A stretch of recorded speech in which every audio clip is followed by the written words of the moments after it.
अस्सलामुअलैकुम वरहमतुल्लाहि वबरकातुहू। आज का टॉपिक हमारा लूप पे है। आईसीएस पार्ट 2 का ये चैप्टर नंबर 12 है और वहाँ से हम बात करने लगे हैं लूप के ऊपर कि लूप क्या होता है, लूप की कितने टाइप्स हैं, लूप क्यों यूज़ किया जाता है। इस पे आज की हमारी डिस्कशन है और ये आईटी सीरीज़ की बुक को हम फॉलो कर रहे हैं। तो टॉपिक स्टार्ट करते हैं कि लूप किसे कहते हैं। जब आपने एक स्टेटमेंट को या एक से ज़्यादा स्टेटमेंट्स को बार बार एग्जीक्यूट करना होता है तो आप उसके लिए लूप यूज़ करते हो और इसी को हम आइटरेटिव कहते हैं, इसी को हम रेपिटेटिव कहते हैं और इसी को लूपिंग कंस्ट्रक्टर भी कहते हैं।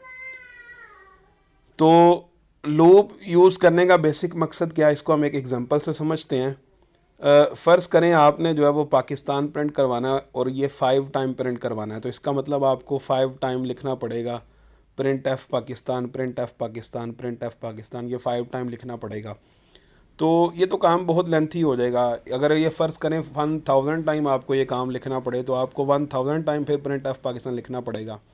फिर इसी चीज़ को ओवरकम करने के लिए, इसी चीज़ से छुटकारा पाने के लिए हमने जो है वो लूप का इस्तेमाल शुरू किया। तो लूप बेसिकली तब यूज़ किया जाता है, देखें जब हमने एक या एक से ज़्यादा स्टेटमेंट्स को मल्टीपल टाइम जब एग्जीक्यूट करवाना होता है तो हम उसके लिए लूप को यूज़ करते हैं। तो ये लूप की डेफिनेशन शॉर्ट क्वेश्चन में भी आ सकती है, वैसे भी लॉन्ग क्वेश्चन के तौर पे भी पूछा जा सकता है। और लूप के 2 यूजेस बताएं तो आप लूप का पहला यूज़ बता सकते हैं जी, आपने जब मल्टीपल टाइम किसी स्टेटमेंट को एग्जीक्यूट करना है तो उस वक्त लूप आप यूज़ करते हैं। लूप यूज़ करने का एक बेनिफिट यह है कि आपका टाइम सेव हो जाता है, आपको लेस प्रोग्रामिंग टाइम यानी कि टाइम कम रिक्वायर्ड और ज़्यादा प्रोग्रामिंग आप उसमें कर सकते हैं और कोड आपका शॉर्ट हो जाता है। ये लूप को यूज़ करने के बेनिफिट्स हैं। शॉर्ट क्वेश्चन 2 मार्क्स का पेपर में पूछता है। फिर इसके बाद हम बात करें तो लूप की 3 टाइप्स हैं। वाइल लूप है, डू वाइल लूप है, फॉर लूप है। 3 टाइप्स जो हैं वो लूप की होती हैं। हमने सी लैंग्वेज में 3 टाइप्स हैं, वाइल, डू वाइल और फॉर लूप। हमने इंशाल्लाह बात करनी है वाइल लूप किसे कहते हैं, वाइल लूप की वर्किंग क्या है, इसकी एग्जांपल के साथ हम जो है वो बात करेंगे। तो ये जो क्वेश्चन है बड़ा इंपॉर्टेंट लॉन्ग क्वेश्चन है। अगर आपका चैप्टर नंबर 11 से जो है वो प्रोग्राम आता है तो चैप्टर नंबर 12 से ये थ्योरेटिकल क्वेश्चन लूप्स पे दे सकता है कि वाइल लूप क्या है, इसकी वर्किंग क्या है, एग्जांपल के साथ जो है वो बयान करें। तो वाइल लूप जो है वो सिंपलेस्ट टाइप है लूप की, और वाइल लूप आप उस वक्त यूज़ करते हैं जब आपको जो है वो नंबर ऑफ़ आइट्रेशन का एडवांस में पता नहीं होता कि लूप आपका कितने टाइम जब एग्जीक्यूट होगा।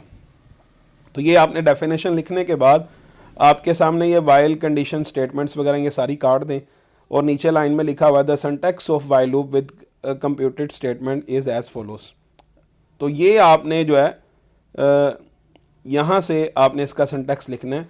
वाइल का कीवर्ड आएगा, इसके बाद आपकी कंडीशन आएगी और इसके बाद आपकी बॉडी आएगी। ओपनिंग ब्रैकेट और क्लोजिंग ब्रैकेट को हम बॉडी ऑफ प्रोग्राम भी कहते हैं, इसी को डेलीमीटर का नाम भी देते हैं। इसके अंदर आपने सारी की सारी स्टेटमेंट्स लिखनी होती हैं। नंबर 1, नंबर 2, स्टेटमेंट एन तक लिखा हुआ है। एन तक का मतलब नंबर ऑफ़ स्टेटमेंट्स हो सकती हैं, तो वो सारी स्टेटमेंट्स आप यहाँ पे लिखेंगे। तो क्वेश्चन आपसे को जो पूछता है, ये डेफिनेशन के साथ आपने सिंटैक्स लिखा और सिंटैक्स लिखने के बाद जो तीसरा काम आपने करना है वो इसकी वर्किंग होती है। वर्किंग में आपने सबसे पहले देखें वाइल लूप में ये होता है कि वाइल लूप में फ़र्स्ट ऑफ ऑल आपकी कंडीशन को इवेलुएट किया जाता है, कंडीशन को चेक किया जाता है।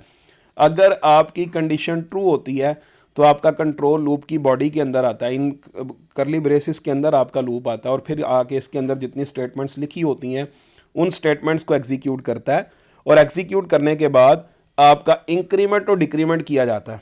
ठीक है, इंक्रीमेंट या डिक्रीमेंट होता है। इंक्रीमेंट डिक्रीमेंट ऑपरेटर पे हम जो है एक वीडियो बनाएंगे, उस पर भी इंशाल्लाह हमारी डिस्कशन होगी। तो आपकी वैल्यूज़ को इंक्रीमेंट किया जाता है या डिक्रीमेंट किया जाता है। इंक्रीमेंट डिक्रीमेंट करने के बाद आपका कंट्रोल दोबारा लूप के स्टार्ट पर जाएगा और दोबारा कंडीशन को चेक किया जाएगा। अगर आपकी कंडीशन ट्रू होती है तो कंट्रोल दोबारा लूप की बॉडी में आएगा। ये काम होता रहेगा जब तक आपकी गिवन कंडीशन फॉल्स नहीं हो जाती। जैसे ही कंडीशन फॉल्स होगी लूप आपका टर्मिनेट कर जाएगा। ठीक है, और कंट्रोल लूप की बॉडी से बाहर आ जाएगा। यहाँ पे इसी की वर्किंग के अंदर एक लिखा हुआ है इन्फिनिट लूप किसे कहते हैं। तो ये शॉर्ट क्वेश्चन पेपर में आता है इन्फिनिट लूप क्या है। तो ऐसा लूप जिसका कोई एंड पॉइंट ना हो, जिसकी कंडीशन का ना पता हो कि कब ये एंड होगा, तो उसे हम बोलते हैं इन्फिनिट लूप। फ्लो चार्ट है, फ्लो चार्ट भी बेसिकली उसने सबसे पहले बताया कि कंडीशन चेक की जाती है, अगर कंडीशन ट्रू होती है तो कंट्रोल लूप की बॉडी में जाता है, ठीक है। लूप की बॉडी में जाने के बाद दोबारा कंडीशन चेक की जाती है, ये काम होता रहता है, ठीक है, जब तक कंडीशन फॉल्स नहीं हो जाती। और अगर कंडीशन आपको स्टार्ट पे ही फॉल्स मिल जाती है तो लूप एग्जीक्यूट नहीं होता। क्यों? क्योंकि सबसे पहले कंडीशन को चेक किया जाता है। आपने डेफिनेशन लिखी, डेफिनेशन लिखने के बाद आपने इसका सिंटैक्स लिखा, सिंटैक्स लिखने के बाद आपने वर्किंग लिखी, वर्किंग लिखने के बाद फ्लो चार्ट बनाया, और फ्लो चार्ट के बाद आपकी जो है वो एग्जांपल पे बात आ जाती है। तो एग्जांपल उसने लिखा हुआ जी आपने 5 टाइम जब वो पाकिस्तान प्रिंट करवाना है वाइल लूप को यूज़ करके।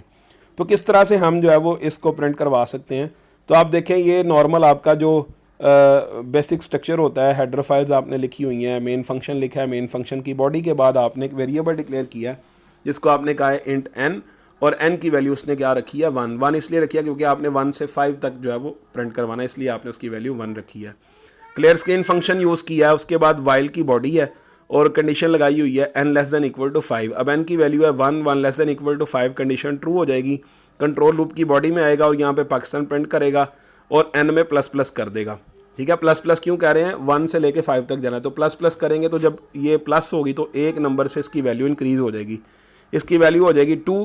तो दोबारा लूप के स्टार्ट पर जाएगा, चेक करेगा 2 less than equal to 5, condition true है, और दोबारा ये पाकिस्तान प्रिंट करेगा सेकंड टाइम और n में प्लस प्लस कर जाएगा।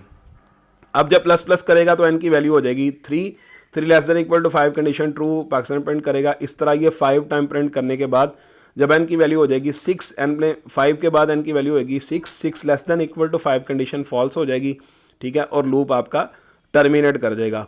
तो ये था आज का हमारा लेक्चर वाइल लूप पे। तो हमने इसमें आज डिस्कस किया लूप क्या होता है, लूप की कितने टाइप्स हैं। तो 3 टाइप्स हमने डिस्कस की, वाइल लूप है, डू वाइल लूप है, फॉर लूप है। फिर हमने वाइल लूप के बारे में डिस्कस किया, वाइल लूप क्या होता है, वाइल लूप का सिंटैक्स क्या होता है, वाइल लूप की वर्किंग क्या होती है, फिर इसका फ्लो चार्ट देखा और साथ में इसकी एग्जांपल देखी। इंशाल्लाह नेक्स्ट हम जो है वो डिस्कशन करेंगे डू वाइल लूप क्या होता है, डू वाइल लूप की वर्किंग क्या है, डू वाइल लूप का सिंटैक्स क्या है, ठीक है। इस पे सारी की सारी हमारी इंशाल्लाह डिस्कशन होगी, फिर इसकी भी एग्जांपल देखेंगे। फिर इसी तरह फॉर लूप की डेफिनेशन, फॉर लूप का सिंटैक्स, फॉर लूप की वर्किंग और फ्लो चार्ट वगैरह और इसकी एग्जांपल देखेंगे। फिर इसके जो 1 बाय 1 प्रोग्राम हो गए इंशाल्लाह इंपॉर्टेंट प्रोग्राम्स को डिस्कस करेंगे। थैंक यू जी, अल्लाह हाफिज़।